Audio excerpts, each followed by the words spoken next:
Be warned, this video will contain spoilers.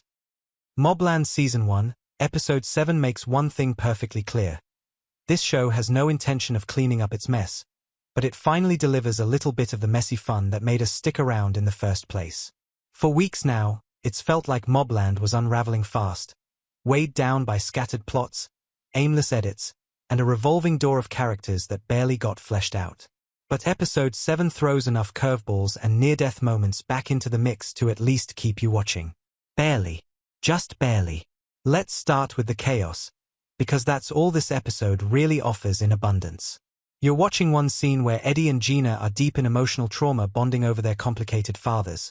And then, bam, you're tossed into a pub with Jan and Alice, whose secret mole status now feels more like a plot device than an actual mystery. Before you can even ask yourself, wait, did Alice just admit she's betraying someone?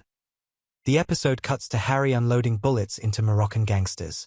There's no breathing room, no rhythm. It's like flipping through channels mid-drama. It's disorienting, and honestly, a little exhausting. But strangely enough, this disjointed structure starts to work, at least slightly better than in the last few episodes, when everything ramps up in the final 10 minutes. The episode finally gives us a full scene, not just jump cuts and phone calls, and the stakes actually feel real. Seraphina and Brendan are tied up, trying to convince themselves they're not about to die. And then comes the chainsaw. The chainsaw, placed next to a video camera like we've entered some cartel-sponsored snuff film. And just when you think Richie Stevenson's going to show up and finally reveal his grand plan, in walks Jamie Lopez. Who? Exactly. That's when the episode reveals it's bringing in a whole new family of villains, and we're just supposed to roll with it. The Lopezes are apparently Mexican cartel royalty, and Jamie, who we're meeting for the first time, decides Seraphina gets to live. Not Brendan, though. Poor guy dies so anticlimactically that you almost miss it in the chaos. The rescue, if you can even call it that, comes not from a heroic moment, but through a network of phone calls. Harry calls Donnie. Donnie calls Kat. Kat makes one phone call, and the chainsaw stops. The whole operation ends not with a gunfight, but with a woman in a private jet saying, "Nope." There's something weirdly satisfying about that, even if it doesn't make much sense. Kat clearly has power, Harry clearly owes her now, and Seraphina's alive.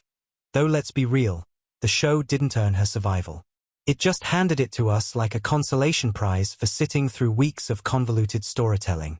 Still, it's better than nothing. And if you're here for the Eddie-Gina subplot, there's enough tension and chemistry to make you want to see what happens next.